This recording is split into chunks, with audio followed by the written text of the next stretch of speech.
Śrīmatī Bhakti.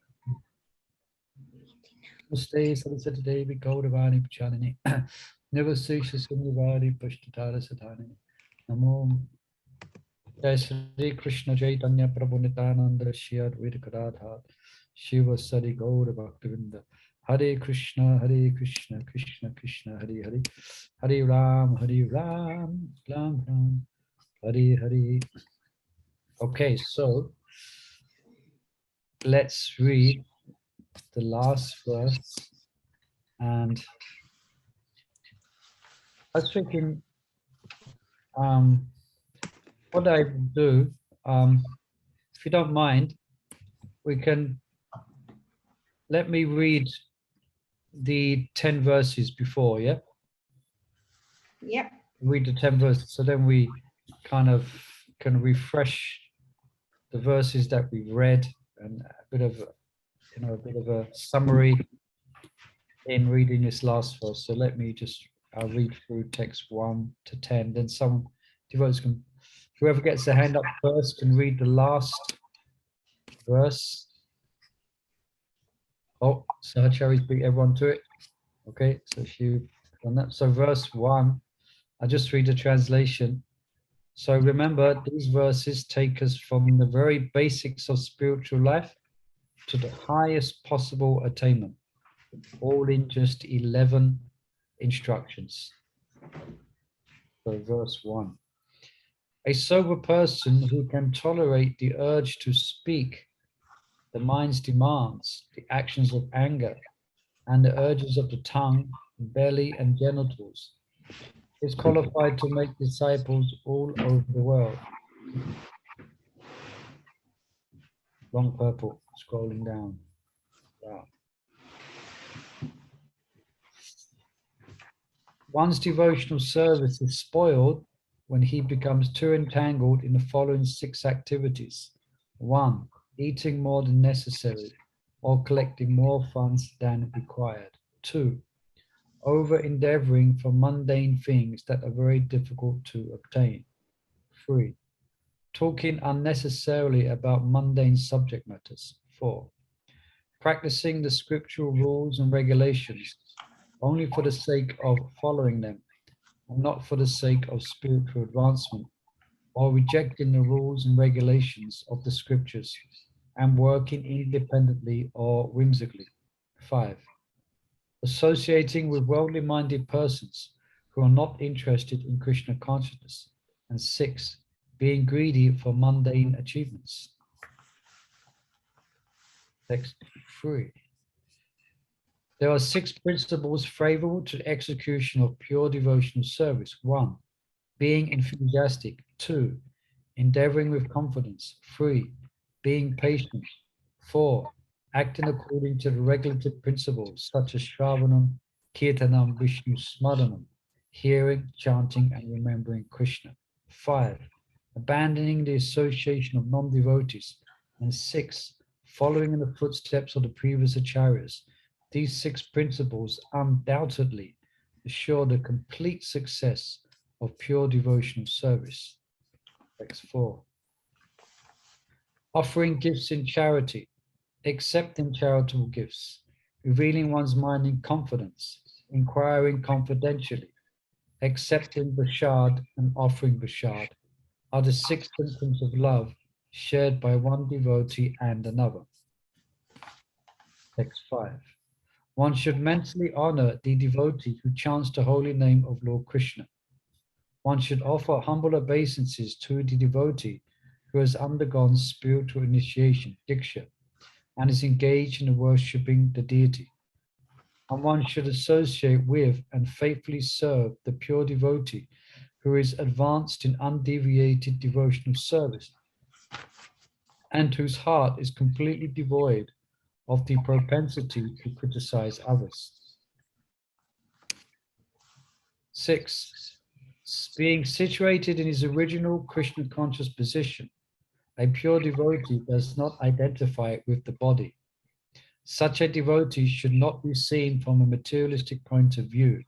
Indeed, one should overlook a devotee's having a body born in a low family, a body with a bad complexion, a deformed body, or a diseased or infirm body. According to ordinary vision, such imperfections may seem prominent in the body of a pure devotee. But despite such seeming defects, the body of a pure devotee cannot be polluted. It is exactly like the waters of the Ganges, which sometimes during the rainy season are full of bubbles, foam, and mud.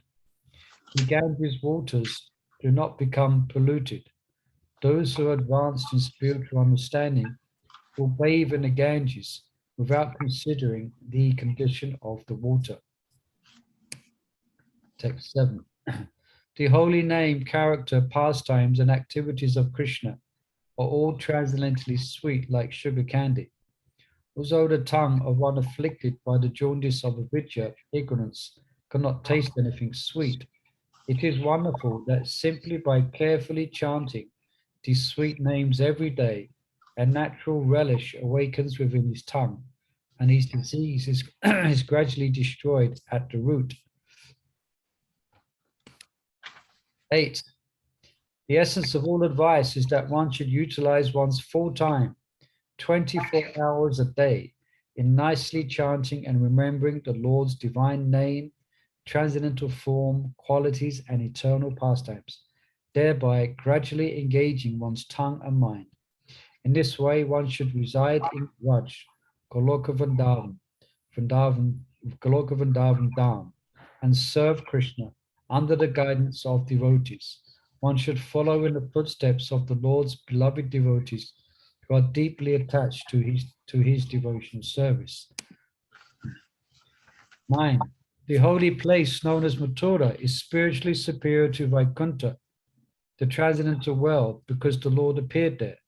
Superior to Mathura Puri is the transcendental forest of Vrindavan, because of Krishna's Raslila pastimes.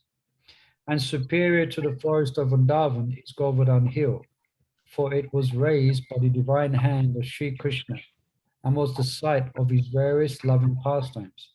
And above all, the super excellent Sri Radhā-kuṇḍa stands supreme, for it is overflooded with the ambrosial nectarian prema of the Lord of Gokula, Sri Krishna. Where then is that intelligent person who is unwilling to serve this divine Radha-kuṇḍa, which is situated at the foot of Govardhan Hill? 10. In the Sastra, it is said that of all types of fruitive workers, he who is advanced in knowledge of the higher values of life is favored by the Supreme Lord Hari. Out of many such people who are advanced in knowledge, Gyanis, one who is practically liberated by virtue of his knowledge may take to devotional service. He is superior to the others. However, one who has actually attained prema, pure love of Krishna, is superior to him. The gopīs are exalted above all the advanced devotees because they are always totally dependent upon Sri Krishna, the transcendental cowherd boy. Among the gopīs, Śrīmatī Rādhārāṇī is the most dear to Krishna. Her Kund, lake, is as profoundly dear to Lord Krishna as this most beloved of the gopīs. Who then will not reside at Radha-kuṇḍa and in the spiritual body surcharged with ecstatic devotional feelings, aprakrita bhav, render loving service to the divine couple, Shri Radha Govinda, who perform the Astak Kalaya Leela, their eternal eightfold daily pastimes. Indeed, those who execute devotional service on the banks of Radha-kuṇḍa are the most fortunate people in the universe. Hare Krishna. So, hope everyone's still with us. Hare Krishna. I hope we followed that. So let's then, Sahachari Mother, you can then read this final verse and purport. Why not? You can read the whole thing. Okay. Krishnasyaschayyo pranaya vaisatye preyo bhyasya bhyopirada kundam chasya munipir abitas tadgreva vyadhyayi yat preter api alam asulabham kim punar bhakti bhajam tat premedam sakrad api sara santur aviksukru karoti. Of the many objects of favor, delight, and of all the lovable damsels of Rajabhumi, Śrīmatī Rādhārāṇī is certainly the most treasured object of Krishna's love. And in every respect, her divine Kunda is described by great sages as similarly dear to him. Undoubtedly, Radha-kuṇḍa is very rarely attained even by the great devotees. Therefore, it is even more difficult for ordinary devotees to attain. If one simply bathes once within those holy waters, one's pure love of Krishna is fully aroused. Why is Radha-kuṇḍa so exalted? The lake is so exalted because it belongs to Śrīmatī Rādhārāṇī, who is the most beloved object of Sri Krishna. Among all the gopīs, she is the most beloved. Similarly, her lake, Sri Radha-kuṇḍa, is also described by great sages as the lake that is as dear to Krishna as Radha herself. Indeed, Krishna's love for Radha-kuṇḍa and for Śrīmatī Rādhārāṇī is the same in all respects. Radha-kuṇḍa is very rarely attained even by great personalities fully engaged in devotional service. What to speak of ordinary devotees who are engaged only in the practice of Vaidhi Bhakti? It is stated that a devotee will at once develop pure love of Krishna in the wake of the gopīs if he once takes a bath in Radha-kuṇḍa. Srila Rupa Goswami recommends that even if one cannot live permanently on the banks of Radha-kuṇḍa, he should at least take a bath in the lake as many times as possible. This is a most important item in the execution of devotional service. Srila Bhaktivinode Thakur writes in this connection that Sri Radha-kuṇḍa is the most select place for those interested in advancing their devotional service in the wake of the lady friends, Sakhis, and confidential serving maids, Manjaris, of Śrīmatī Rādhārāṇī. Living entities who are eager to return home to the transcendental kingdom of God, Goloka Vrindavan, by means of attaining their spiritual bodies, Siddha Deha, should live at Radha-kuṇḍa, take shelter of the confidential serving maids of Sri Radha, and under their direction engage constantly in her service. This is the most exalted method for those engaged in devotional service under the protection of Sri Caitanya Mahaprabhu. In this connection, Srila Bhakti Siddhanta Saraswati Thakur writes that even great sages and great devotees like Narada and Shanaka do not get an opportunity to come to Radha-kuṇḍa to take their baths. What then to speak of ordinary devotees? If by great fortune one gets an opportunity to come to Radha-kuṇḍa and bathe even once, he can develop his transcendental love for Krishna, exactly as the gopīs did. It is also recommended that one should live on the banks of Radha-kuṇḍa and should be absorbed in the loving service of the Lord. One should bathe there regularly and give up all material conceptions, taking shelter of Sri Radha and her assistant gopīs. If one is thus constantly engaged during his lifetime, after giving up the body, he will return back to Godhead to serve Sri Radha in the same way as he contemplated during his life on the banks of Radha-kuṇḍa. The conclusion is that to live on the banks of Radha-kuṇḍa and to bathe there daily constitute the highest perfection of devotional service. It is a difficult position to attain even for great sages and devotees like Narada. Thus, there is no limit to the glory of Sri Radha-kuṇḍa. By serving Radha-kuṇḍa, one can get an opportunity to become an assistant of Śrīmatī Rādhārāṇī under the eternal guidance of the gopīs. Hari Bo, Hari Om, Tat Sat, Hare Krishna. So that finishes our Nectar of Instruction. But let's not leave it there. I would say any observations. There's a particular observation which I was appreciating just in hearing that reading, which I haven't seen before in this particular purport. Anyone perhaps shared that? Anyone have any idea what we might be indicating here? There's a message that is very clear here in this verse and in this purport. Might be difficult to hazard a guess or By bathing in the Radha-kuṇḍa is the most important way to get serving Radharani, because the great sages cannot do that. It's very contradictory, according to me, because yeah, I mean that's what's being stated. So what does that mean? Guess it's difficult because I understand asking that question might be difficult to get the point I'm making here. Taking shelter of Radha and her assistant gopis. Yes, that's the point here. There's different rasas in relationship to Krishna. There's Sakhi ras and there's Vatsalya ras and there's Shanta ras. Chaitanya doesn't speak of Shanta ras. There's Dashi ras, Sakhi ras, and Vatsalya ras and conjugal love. Now, this is very explicitly directing us to a specific rasa, not to any other rasa. And specifically, it's directing us to Manjari Bhav, being assistant to the gopis, as is mentioned in the purport. So, I mean, this we're kind of familiar with. This is the direction of the Gaudiya Vaishnavas, but specifically, it's very explicitly stated there. It's not directing us to the service of Krishna. It's directing us to the service of Radharani. Yeah, to serving her, to in other words, in the wake, it's quite explicitly, Prabhupada says that in the wake of the lady friends, Sakhis, and confidential manjaris. And that's what is specifically unique about residing at Radha-kuṇḍa.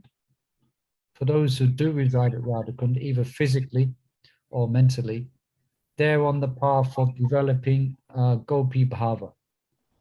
Because Radha-kuṇḍa is the optimum of Radha and Krishna's loving pastimes. Radha-kuṇḍa is more just as dear to Krishna than Radharani.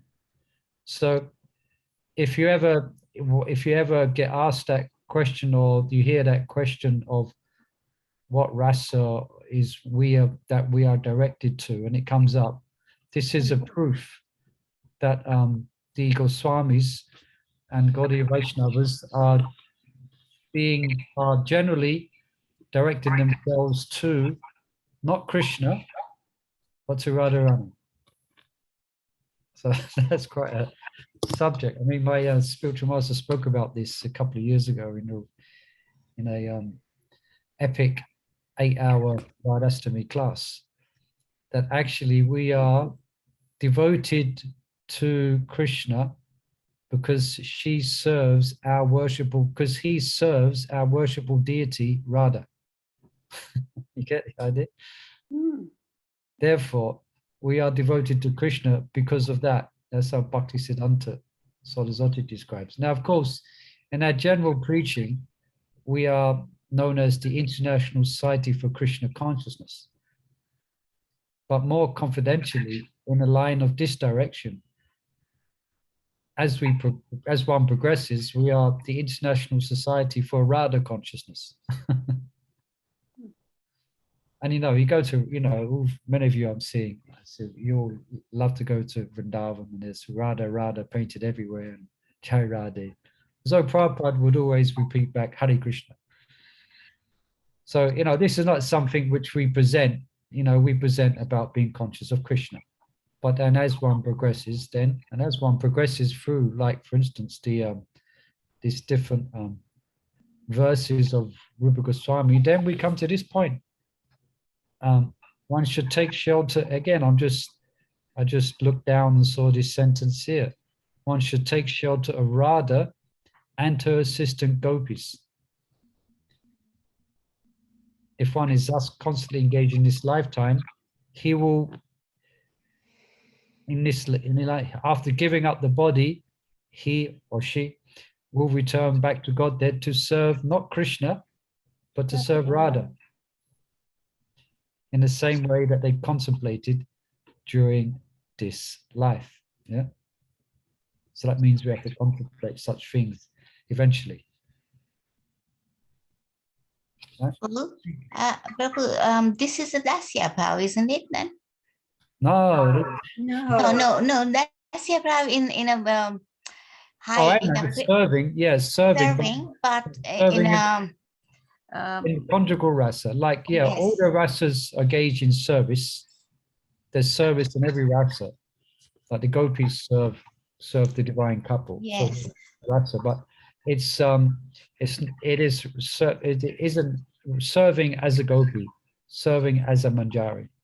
Yes, but in a prema bhakti way, you know, that's what it is, the dasya bhav, but in a prema bhakti. Yeah, we obviously prema. There's definitely prema should be. Yeah, that's just the baseline qualification. Prema. Then there's further. Madhurya Ras, isn't it all? Everything is there. So that's Yeah, it. yeah. All the other emotions Are there. like the feelings of protection for Krishna, the feelings of wanting to take care of Krishna, making sure he's not harmed, in servitude, making sure he's taken care of. The gopis have that affection. They have the affection of thinking, not wanting Krishna to come to any harm, to being Krishna's protector. The gopis have that mood as well. And also Krishna's bosom chum, the person who they enjoy dancing with and associating with in an intimate way. You know, that's their mood. That's what the cowherd boys have. Although the gopis, well, Radharani sometimes wrestles with Krishna.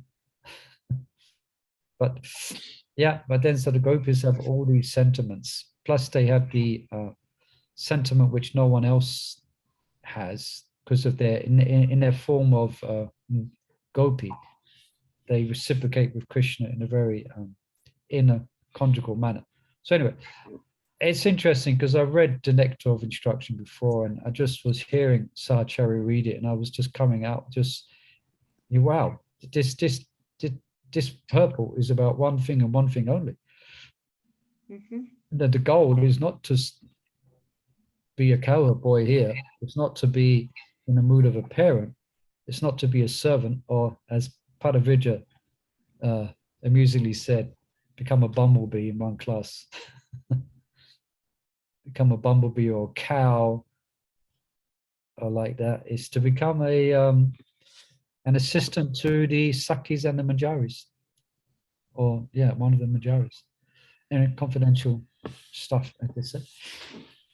So you can bring this up again if there's a discussion on that. You can refer. In the Nectar of Instruction, Srila Prabhupada makes it very clear the goal of the Gaudiya Vaishnavas, Srila Rupa Goswami. And we are known as Rupa Nuga.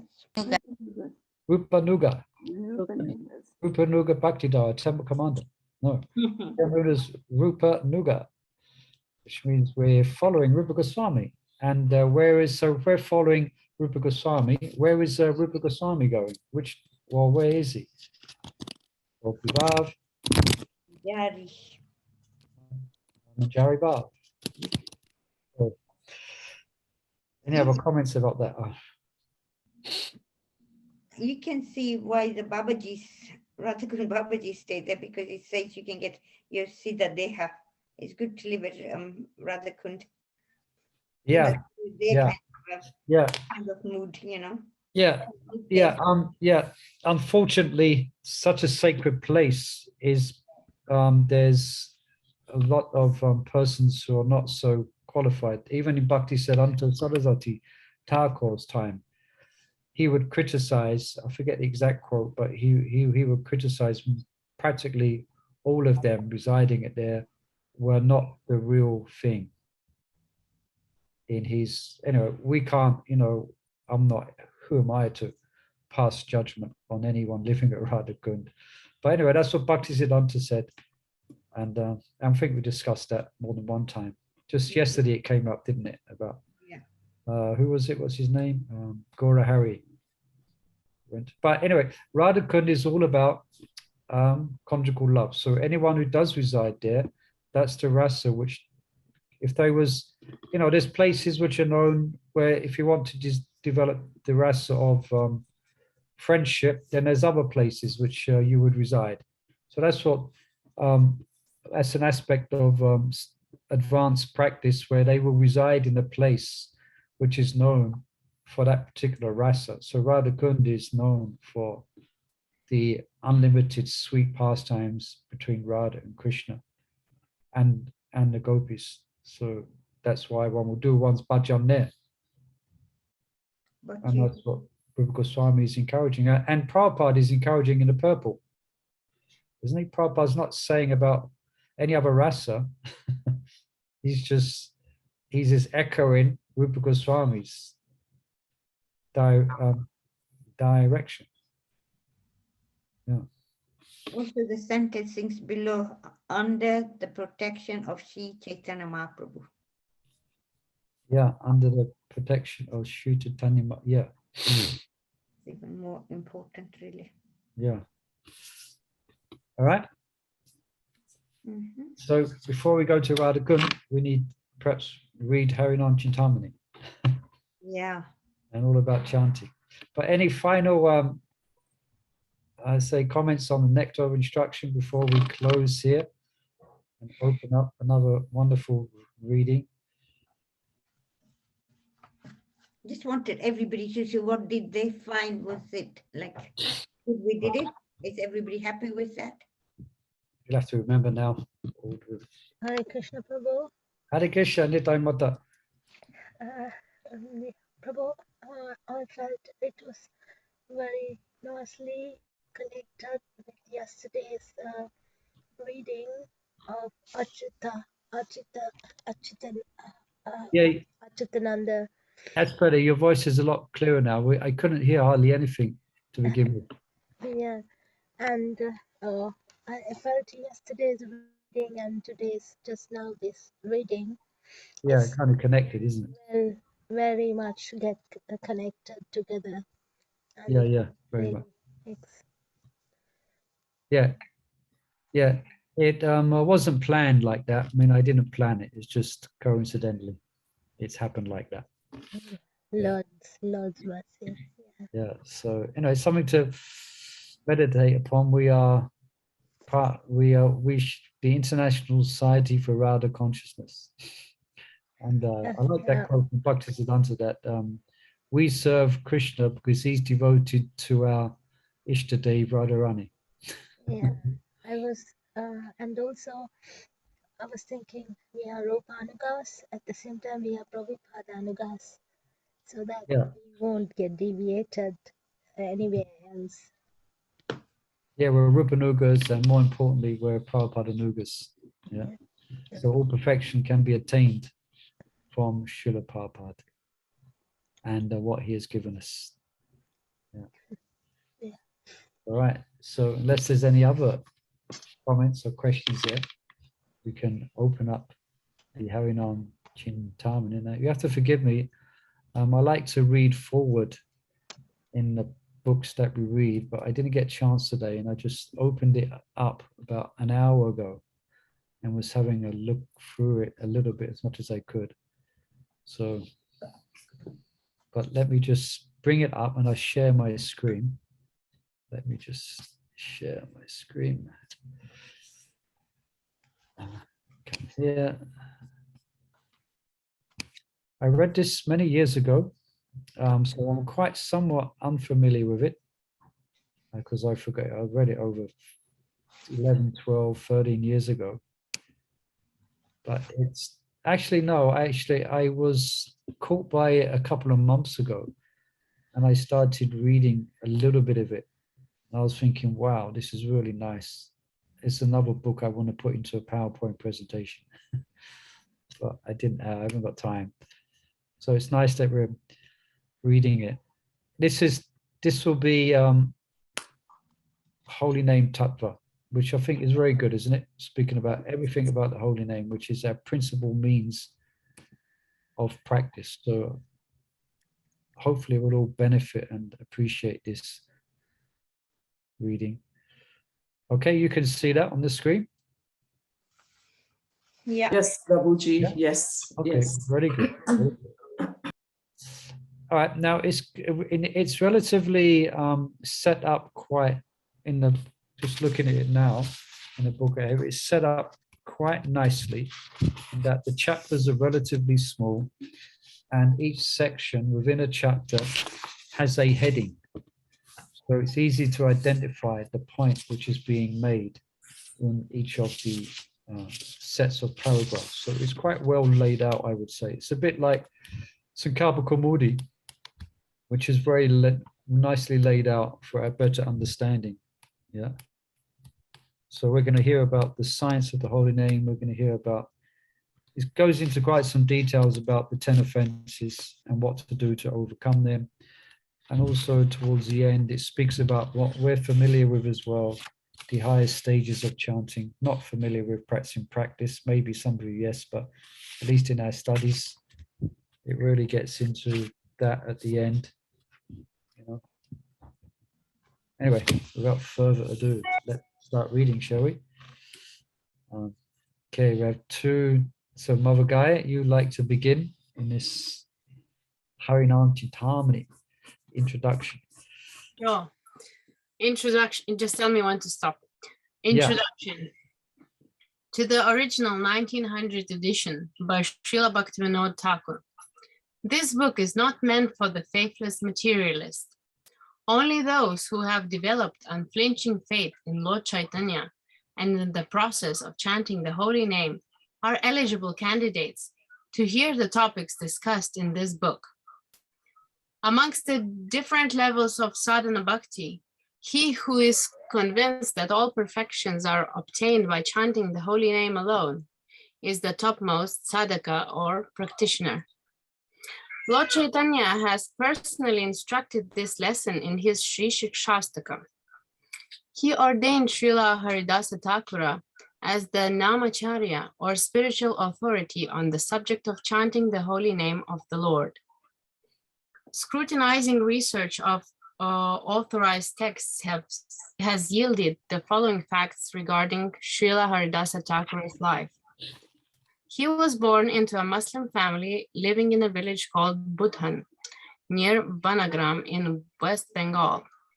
At a very early age, his previous birth's spiritual proclivity began to manifest.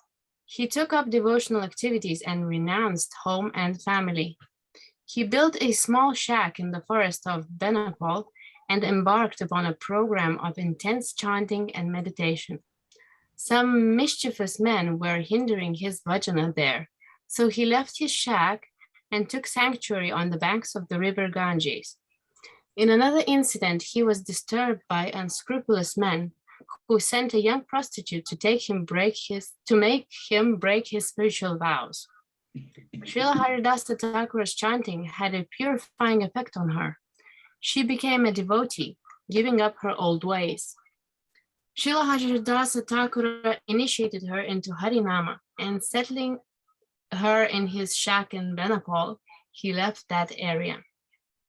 Walking along the banks of the Ganges, immersed in chanting the holy name, he eventually arrived at Srila Yadunandana Acharya's house in Saptagram. He began to frequent the courts of Hiranya and Govardhan Mazumdar, father of Srila Raghunatha Dasa Goswami, the landlords of Saptagram.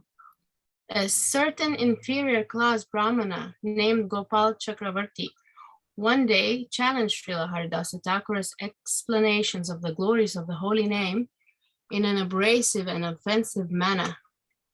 Hiranya Mazumdar and his brother immediately sacked Gopal Chakravarti from his services. Soon after, he contracted leprosy in the throat. On hearing this news, Srila Haridasa Thakur was very greatly affected. He left the village and came to Fulia, taking shelter of Advaita Acharya. He lived in a cave on the banks of the Ganges and engrossed himself in chanting and meditation. A sincere devotee always avoids, even detests, society and fame. But by the force of his purity, he cannot remain anonymous. So as his name and reputation spread, the Muslims became envious and agitated. They influenced the local Muslim ruler and had Srila Haridasa Thakur severely beaten in public. Srila Haridasa is a very compassionate, saintly soul. He did not blame his tormentors, but blessing them and exonerating them from their offenses, he returned to his cave. Shortly after this incident, Lord Sri Chaitanya Mahaprabhu advented in Navadvipa Dham. Together with Advaita Acharya, Srila Haridasa Thakur surrendered himself at Lord Chaitanya's lotus feet. Srila Haridasa Thakur became known as Namacharya, or the preceptor and propagator of the holy name. When Lord Chaitanya settled in Jagannath Puri, he arranged a permanent place of residence and bhajana for Srila Haridasa near the famous Siddha Bakula tree. Srila Haridasa Thakur's passing away was glorious. Lord Chaitanya personally conducted the last Vaishnava rites for Srila Haridasa Thakur, first bathing his body in the ocean and finally interring his transcendental form within the sand. I wonder what interring means. A unique feature of Lord Chaitanya's pastimes is that he made the devotee who excelled in a particular aspect of devotional service his mouthpiece for broadcasting the topic to the world. By inquiring about a few points of chanting from Srila Haridasa, the Lord preached the principles of the holy name. These subjects have been discussed in scriptures like Chaitanya Charitamrita, Chaitanya Bhagavat, etc. Inspired by certain Vaishnavas, we compiled the teachings of Haridasa Thakur into the present book form. We received several other books about Srila Haridasa. Unfortunately, many of them contained unauthorized and scripturally fallacious statements and had to be rejected. One of them, however, appeared to have been written by an elevated Vaishnava. It explained the esoteric mellow of chanting the holy name. Reading it gave us considerable joy. We could surmise that Srila Haridasa must have instructed a saintly Vaishnava on the philosophy of the holy name. That Vaishnava in turn penned these valuable teachings in a book dedicated to his initiating spiritual master.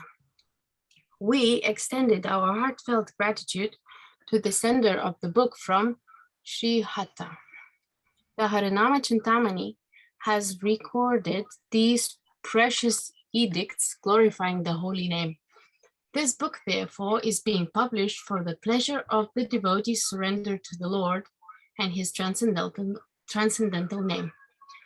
We firmly believe that only those who have taken shelter of the holy name will read the book.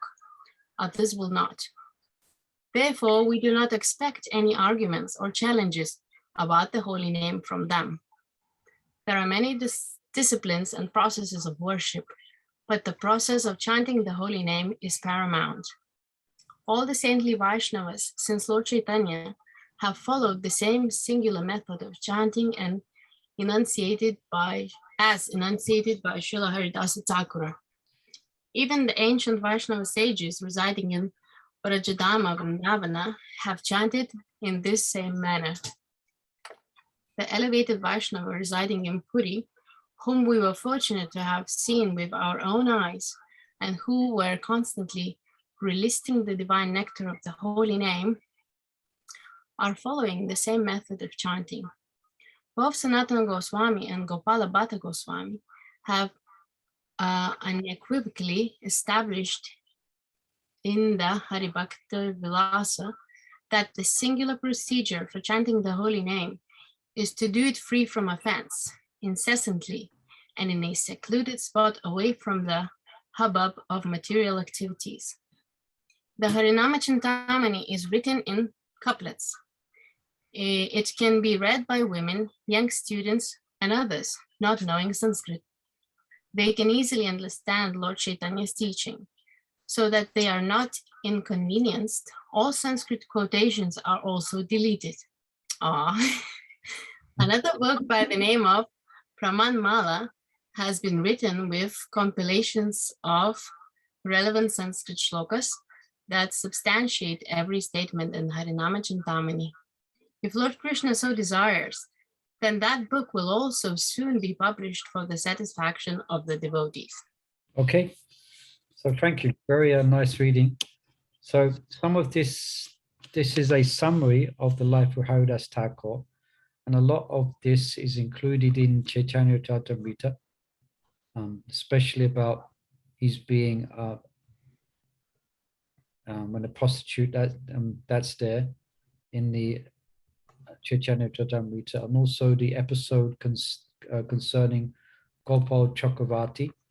It's like it's described different there. Described that because apparently he had quite handsome, but after he offended Haridas Thakur in this way, then it described that he got leprosy and his nose fell off.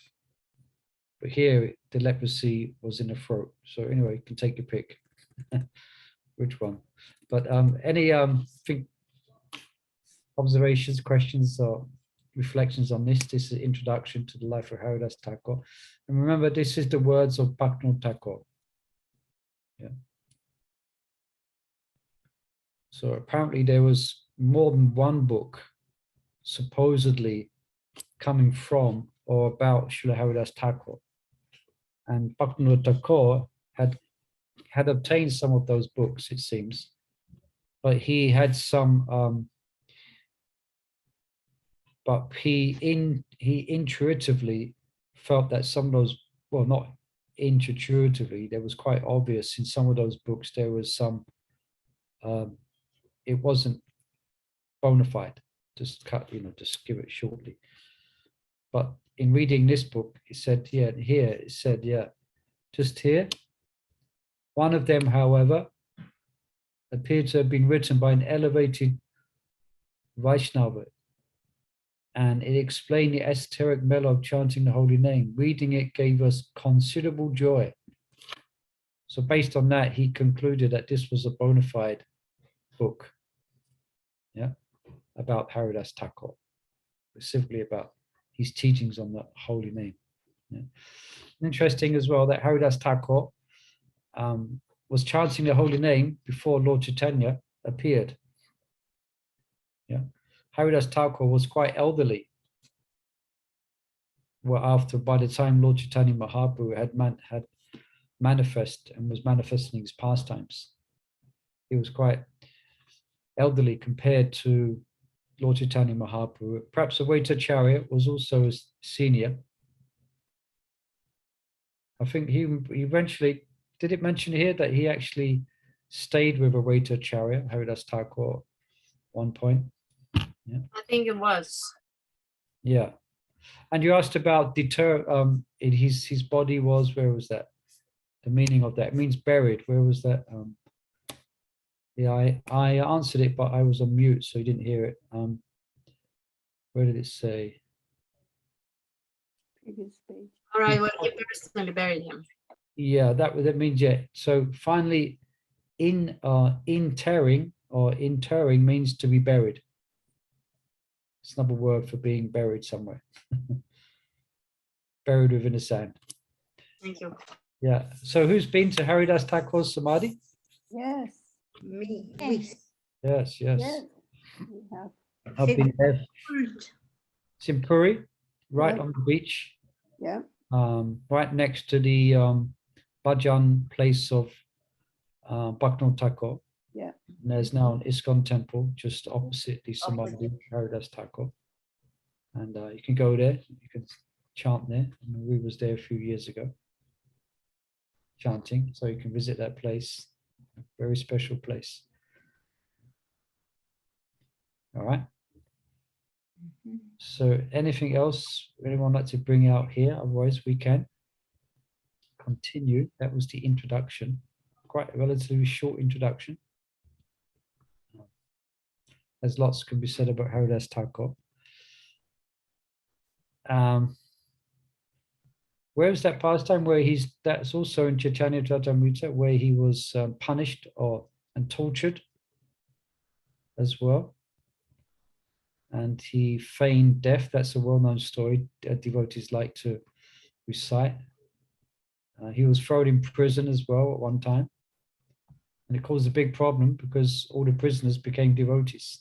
Well, not a problem, it's a blessing, because that means if you become a devotee, then they correct their errant ways, they stop becoming criminals. And just remembering now, he was told to stop because it was embarrassing, but specifically because he was a Muslim.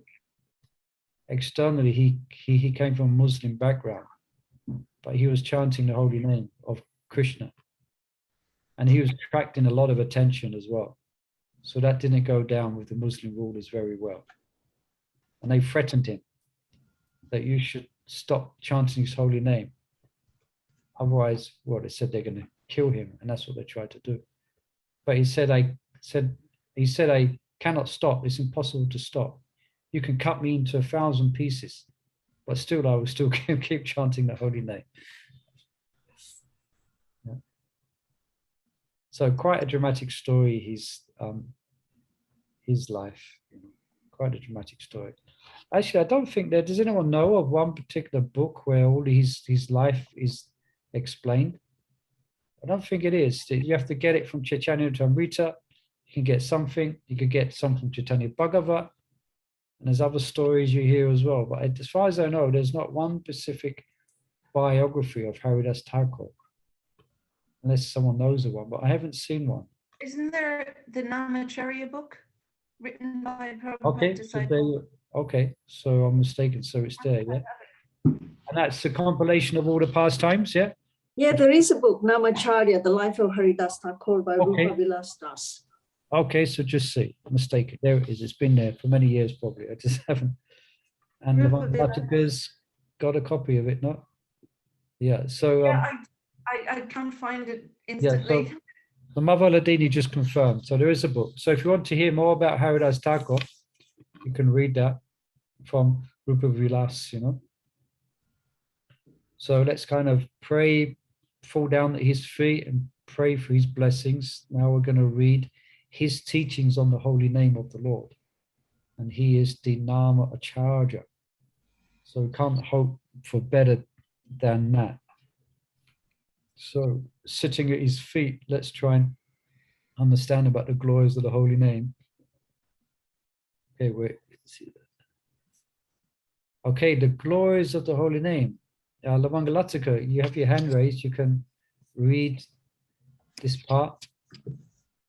First, we'll try and have we can each read this page here, which is on the screen. Yeah. Okay. The glories of the holy name. All glories to Sri Gadadhar Pandit and Lord Sri Gauranga. All glories to Lord Nityananda, the life of Śrīmatī Janavadevi. All glories to Sri Advaita Acharya and Mother Sita. All glories to Srila Srivas Pandit and to all the devotees of Lord Caitanya. Within a temple near the shore, the Supreme Personality of Godhead resides, visible in his form of wood known as Daru Brahman, Lord Jagannath. The Supreme Lord Hari descends to the material world in the deity form to save the living entities. He gives both material pleasure and liberation. In this same holy place, Lord Chaitanya, the Supreme Personality, appeared in the role of a renounced sannyasi to benedict humanity.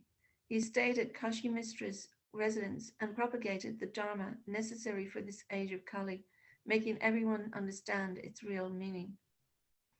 Lord Chaitanya gathered his devotees at Jagannath Puri, and together they showered love of Godhead on everyone, just like a wish-fulfilling tree. For the proper dissemination of spiritual instructions, he arranged for different devotees to speak on various subjects while he gave them a sober audience. He had Sri Ramananda Rai reveal the confidential mellows of the conjugal dealings of the Supreme Lord. Sri Sarvabhauma Bhattacharya explained the truth about liberation. Sri Rupa Goswami analyzed the levels and varieties of spiritual exchanges with the Lord, and Srila Haridas Thakur glorified the supreme efficacy and excellence of the holy name. One day, having returned from his bath in the ocean, Lord Chaitanya came to see Srila Haridas Thakur. He found Haridas sitting under a Siddha Bakula tree. Greatly pleased at meeting Srila Haridas, the Lord then inquired from him the means by which the conditioned soul can easily attain liberation. Srila Haridas fell at the Lord's lotus feet and clasped them tightly. His entire body went into rapture, and he offered humble prayers punctuated by shivering and tears. In a choked voice, Srila Haridas said, My Lord, your wonderful pastimes are unfathomable. I am unfortunate and illiterate. My only anchor is your lotus feet. What is the use of asking questions of a worthless person like me? Srila Haridas continued, you are Krishna, the Supreme Personality of Godhead, who has appeared in Navadvip to save the living entities. O my Lord Gauranga, kindly shelter me in the shade of your lotus feet. Only this can gladden my heart. Your pastimes are ever expanding. You have manifested your name, form, qualities, and pastimes in this material world, so that even a fallen wretch like myself can relish them. It is impossible for the jiva to perceive your transcendental features with mundane senses. Lord Krishna has mercifully manifest his transcendental feature of Lord Sri Caitanya Mahaprabhu and the Panchatattva for the highest benefit of humanity. These direct manifestations of transcendence are immediate expansions of the internal spiritual potency of the Lord. You are the spiritual sun, and I am an insignificant spark of your effulgence. You are my Lord and Master, and I am your servitor eternally. The ambrosia emanating from your lotus feet intoxicates all my senses. My hope lies in the limitless nectar of your holy name. I am fallen. What can I say of my own volition? I am here just to execute your orders. I shall be greatly satisfied to speak the words you put into my mouth, and I will not consider whether they are right or wrong. Lord Krishna is the only absolute autocrat. He is beyond anyone's jurisdiction, for he alone is the supreme controller and Lord. He is endowed with inconceivable potencies and is a fully independent, self-willed, and conscious being. All energies or potencies are a part of his inherent nature. Therefore, they are not independent of him. The omnipotent Lord is the fountainhead of all energies. Lord Krishna is the master of unlimited opulences and potencies, yet he is still one non-dual Brahman. Through the eightfold yoga system, the yogi can perceive this same non-dual supreme being who is omnipresent, localized within the heart as Paramatma, the Supersoul. Just finish this paragraph. Okay. This aspect of Lord Krishna is also a partial manifestation.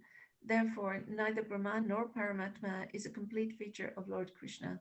Lord Krishna alone is fully replete with absolute potency, will, control, and consciousness. Okay, thank you. I'm just amazed. I don't know what happened to the time today. It just flew. Yeah. It's 5:29 already. It feels like we just started speaking about 5 minutes ago. Perhaps we're pause there then. This is like an introduction, a general glorification of Krishna. This is Haridas Thakur who's speaking to Lord Chaitanya, isn't it? Yeah. So he's glorifying the Lord as he is glorified in the beginning of Chaitanya Charitamrita. So distinguishing different energies of the Lord, and then eventually he will start speaking about the tattva of the holy name. But any reflections before we close today on this, or questions? Those questions will come up more when we start discussing the tattva of the holy name, different stages of chanting. To me, it's transporting me to Siddha Bakul there, where they would be sitting and chanting. Siddha Bakul, that's in Puri, isn't it? Yes. Yes. Yeah. Yes. Another very sacred place. I think devotees, they take bits of Siddha Bakul, the tree there and the dust, and they have it on their altars. Some of you might have that. It's bits of Siddha Bakul. Yeah. So, yeah, sacred places to beg for Haridas Thakur's mercy. Yeah, good. It's taking you back to Vrindavan, Siddha Bakul. Back to Puri. Puri. Yeah, sorry, Puri. Yeah. All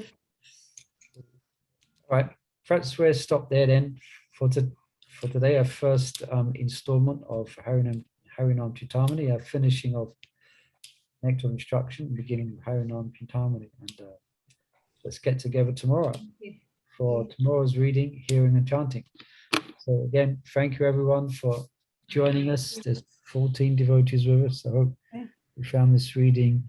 Hope it's whetted your appetite and you're eager to hear more about the tattva of the holy name. Okay, so thank you everyone, and look forward again to tomorrow's Krishna Katha. Okay, bye.